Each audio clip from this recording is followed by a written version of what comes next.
Hello, welcome to Deepika's cooking. இன்றைக்கி நம்ம ஒரு ஸ்வீட் ரெசிபி தான் பண்ண போகிறோம். வீட்டில் இருக்கிற பொருள் வச்சு அடுப்பு பற்ற வைக்காமல் டக்குன்னு ஒரு ஸ்வீட் செய்யணுன்னா இதை ட்ரை பண்ணுங்கள். இப்போது மிக்ஸி ஜாரில் 1 கப் உடச்சக்கடலை போட்டுக்கோங்க, 2 ஏலக்காய் போட்டுக்கோங்க, 1 கப் உடச்சக்கடலை மாதிரி 3/4 கப்புக்கு நான் சுகர் போட்டிருக்கேன். 3/4 கப் சுகர் ஆட் பண்ணிக்கலாம். நல்லா அரைச்சி பவுட்ராக எடுத்துக்கோங்க. நீங்கள் இந்த மாதிரி அரைச்சி நல்லா பவுட்ராக எடுத்துட்டோன்னே கை வச்சு நசுக்கி பாருங்கள், நல்லா நைஸாக இருக்கான்ட்டு.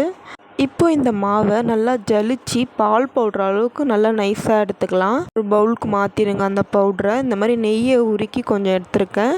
இப்போ இந்த மாவு பார்த்திங்கன்னா கை வச்சு நல்லா நைஸாக இந்த அளவுக்கு இருந்தால் தான் நம்ம பிசையும் போது நல்லா சூப்பராக வரும். இப்போ இந்த மாவுக்கு நான் ஒரு 1/4 கப்பு அளவு நெய்யை உருக்கி எடுத்திருக்கேன். இப்போ கொஞ்சம் கொஞ்சமாக நெய்யை ஆட் பண்ணி இதை பிசையணும். இந்த மாவில் நீங்கள் பாலோ தண்ணியோ ஊற்றுனீங்கன்னா உங்களுடைய ரெசிபி கெட்டு போக சான்ஸ் இருக்குது.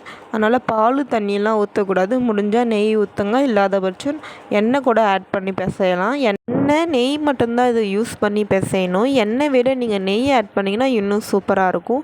இந்த மாதிரி நல்லா கட்டி இல்லாத அளவுக்கு கொஞ்சமாக நெய் ஆட் பண்ணி இந்த மாதிரி பிசைஞ்சிக்கோங்க.